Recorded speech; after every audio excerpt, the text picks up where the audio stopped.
बिस्मिल्लाहिर्रहमानिर्रहीम, अस्सलाम वालेकुम। मैं सदुल्ला खान हूँ। नून लीग ने अभी से भांप लिया है कि सुप्रीम कोर्ट से क्या फैसला आने वाला है या क्या फैसला आ सकता है। मैंने आपको पहले भी बताया था कि लंदन में नवाज शरीफ साहब ने 2-3 दिन पहले एक मुशावरत की थी और पूछा था कि मामला सुप्रीम कोर्ट में टेकअप हो गया है, बताएं क्या नतीजा आ सकता है, क्या फैसला आ सकता है। तो नवाज शरीफ साहब को यह बताया गया था उनके कानूनी माहिरीन की तरफ से कि हमें शायद इलेक्शन में जाना पड़ेगा या इलेक्शन की तरफ से जो है वो ये सुप्रीम कोर्ट की तरफ से इलेक्शन में की डेट के देने के हवाले से ही फैसला आएगा। तभी नवाज शरीफ साहब ने टिकटें फाइनल करने और जल्द अज जल्द इस प्रोसेस को मुकम्मल करने का कहा भी था कि अगर इलेक्शन में उतरना पड़ भी जाए तो फिर भी हम जो है वो तैयार हों। लेकिन दूसरी तरफ साथ साथ आज नून लीग ने यह मुशावरत भी शुरू कर दी है कि अगर इलेक्शन में फैसला, अगर सुप्रीम कोर्ट से इलेक्शन कराने का फैसला आता है और हम इलेक्शन में नहीं जाना चाहते तो हमारे पास रास्ते क्या हैं। यानी सुप्रीम कोर्ट कह दे कि आप इलेक्शन में जाएं, हम इलेक्शन में फिर भी नहीं जाना चाहते तो हमें क्या करना पड़ेगा, यानी उसके लिए कानूनी या रास्ता, या अगर हम उसका फैसला नहीं मानते तो कॉन्सिक्वेंसेस क्या होंगे। देखें, आज मेरी कुछ लोगों से, नून लीग के कुछ लोगों से मुलाकात हुई तो उनमें से एक दो लोग ऐसे थे जो बहुत पार्टी के अंदर मैटर करने वाले लोग हैं, बड़े सीनियर जो है वो ओहदे पर हैं और बड़े अहम जो है वो समझे जाते हैं पार्टी के अंदर। उनसे मैंने पूछा कि हाँ जी, अब तो बताएं ना कि इलेक्शन तो अब कराने पड़ेंगे, तो सुप्रीम कोर्ट से फैसला तो मोस्ट लाइकली आ रहा है इलेक्शन के हवाले से, क्योंकि वहां पर तयन होना है कि कौन डेट देगा। तो उनका जवाब बड़ा दिलचस्प था नून लीग के इस लीडर का। उन्होंने कहा कि जो मर्जी फैसला आ जाए सुप्रीम कोर्ट से, कराने तो फिर इलेक्शन हमने ही है ना। यानी कहने का मतलब यह था कि हम कराएंगे तो फिर है। अब आप जानते हैं कि सुप्रीम कोर्ट का एक फैसला अगर आता है, सुप्रीम कोर्ट के पास कोई अपनी जाती पुलिस नहीं है, कोई अपनी जाती फोर्स नहीं है, कोई इम्प्लीमेंटेशन कराने के लिए कानूनी कोई वो वाली कुव्वत नहीं है कि जिसमें डंडा हाथ में लेकर वो इम्प्लीमेंट करा सके। सुप्रीम कोर्ट ने अपने फैसलों की इम्प्लीमेंटेशन इदारों के जरिए ही करानी होती है। लेकिन अगर इदारे ये फैसला कर लें कि हम नहीं करते, आपने जो करना है कर लें, हम नहीं करते तो क्या होगा।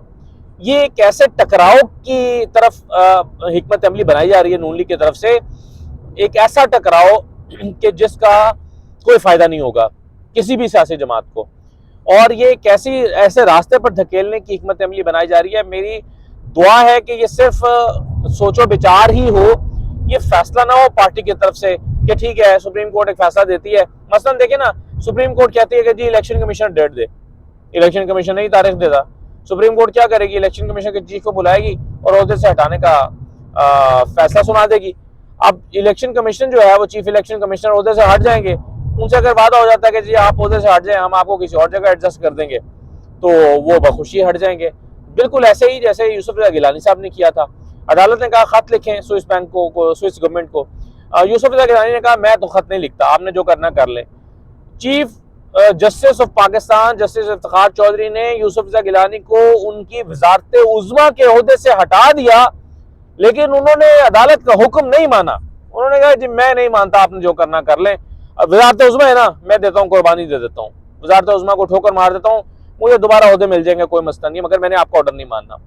नून लीग इस वक्त अब ये मनसूबाबंदी बना रही है कि सुप्रीम कोर्ट के ऑर्डर को ना मानेंगे तो क्या क्या हो सकता है, क्या किया जाएगा। अगर फर्ज कीजिए सुप्रीम इलेक्शन कमीशन कहता है कि जी ठीक है, हम सुप्रीम कोर्ट ने कहा है डेट देते हैं, लेकिन जिन इदारों ने उसको मुआवनत देनी है वो इदारे इनकार कर देते हैं, तो फिर क्या होगा, फिर दोबारा सुप्रीम कोर्ट के पास मामला जाएगा। यही प्लानिंग की जा रही है कि अच्छा फिर सुप्रीम कोर्ट दोबारा टेकअप करेगी, इदारों को फर्दन फर्दन बुलाएगी कि जी आप आइए, आपने क्यों इलेक्शन कमीशन की मुआवनत नहीं की। तो ऐसे में 4-6 महीने तो गुजर ही जाएंगे, 6-8 महीने गुजर जाएंगे। तो ये मनसूबाबंदी बनाने की तरफ, स्ट्रैटेजी बनाने की तरफ गौर किया जा रहा है। लेकिन मैंने यही जो हिकमत अमली थी, ये कुछ कानूनी माहिरीन से डिस्कस किया, तो उन्होंने कहा कि अगर सुप्रीम कोर्ट अपने फैसले पर अमल दरामद नहीं करा पाएगी तो ये एक इदारों के साथ टकराव, एक ऐसी नोयत का टकराव होगा कि जो 1997-98 में जब सुप्रीम कोर्ट पे हमला किया गया था, तो वो वाला जो टकराव था, ये उस तरह के टकराव की कैफियत पैदा हो जाएगी जो कि मुल्क और आइन और कानून और अदालत और इदारों के लिए इंतहाई नुकसानदेह है। तो पहली बात तो ये है। और इसी के साथ आप मिलाकर जरा मरियम नवाज का आज के जलसे में खिताब सुनिए, वो क्या कहती हैं। वो कहती हैं हाँ जी इलेक्शन चाहिए, कराएंगे, बिल्कुल कराएंगे इलेक्शन, लेकिन पहले इंसाफ तो दो हमें। इसका क्या मतलब है? इसका मतलब है कि इंसाफ नहीं दोगे तो इलेक्शन नहीं कराएंगे। अब आप मरियम नवाज के इस लहजे को, इस जुमले को आप इस तरह से बना के देखें ना, दो तरीके से आप देख सकते हैं।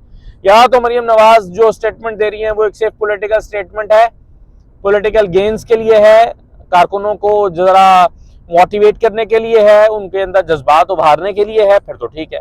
लेकिन अगर ये आईनी मुतालबा है या आईनी या इशारा है कि भाई हमें या तो फिर लेवल प्लेइंग फील्ड दो, जो गलत फैसले दिए थे उसका इजाला करो, ये लफ्ज उन्होंने इस्तेमाल किया कि इजाला करो, पहले नवाज शरीफ को अहल करार दो, उसको पाकिस्तान में आने की इजाजत दो, वो आकर इलेक्शन लड़े, फिर इलेक्शन लड़ने के अहल हो, फिर इलेक्शन कराएंगे।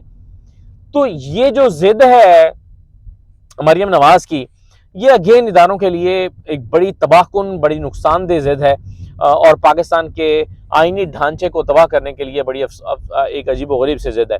क्योंकि देखें, अगर तो ये पॉलिटिकल स्टेटमेंट है तो ठीक है, लेकिन अगर ये लीगल डिमांड है तो इसके लिए फिर आपको अदालत में जाना पड़ेगा ना।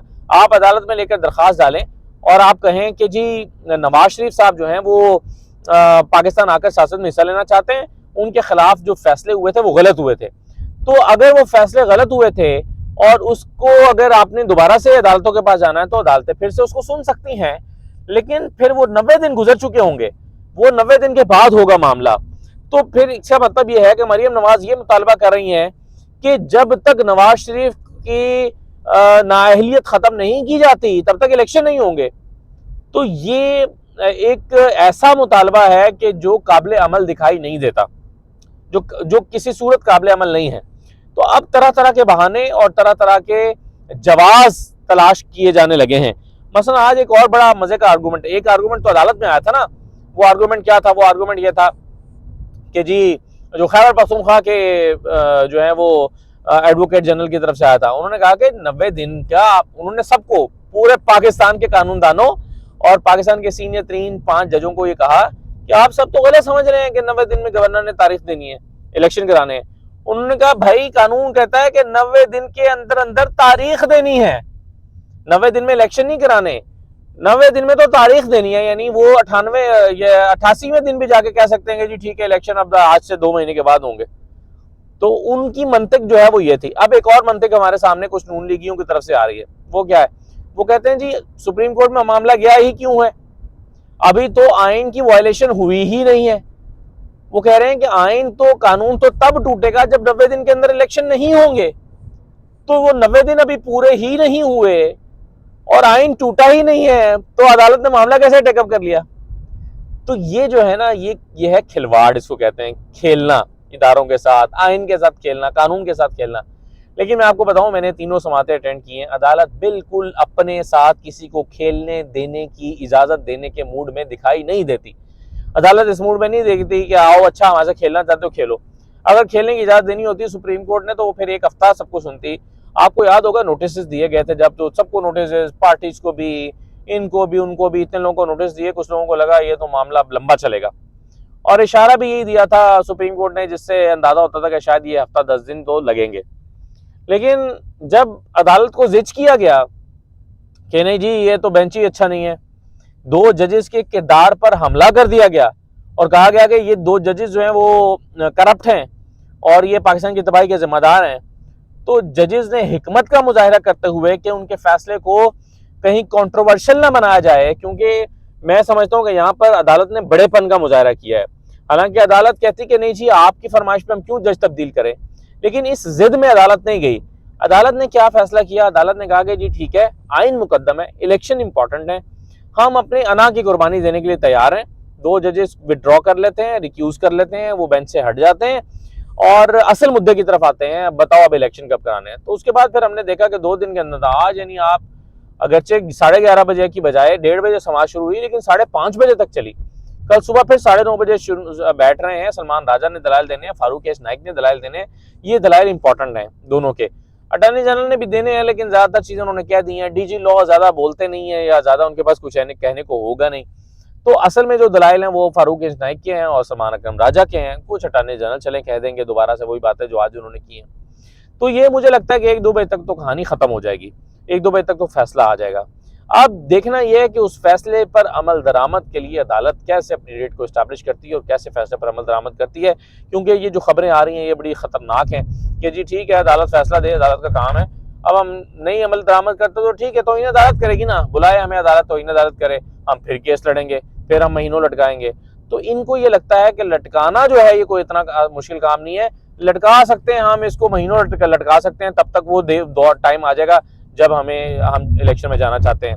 लेकिन सवाल ये पैदा होता है कि आप 5 महीने के लिए भी लटका लें, 6 महीने के लिए भी लटका लें, उसके बाद भी नतीजा वही आना है जो राजनपुर का नतीजा है, जो राजनपुर में इलेक्शन का रिजल्ट है। राजनपुर के इलेक्शन को आप सिर्फ 35,000 वोटों की लीड के फर्क से ना देखें, 71% खवातीन ने राजनपुर में निकल के वोट किया है।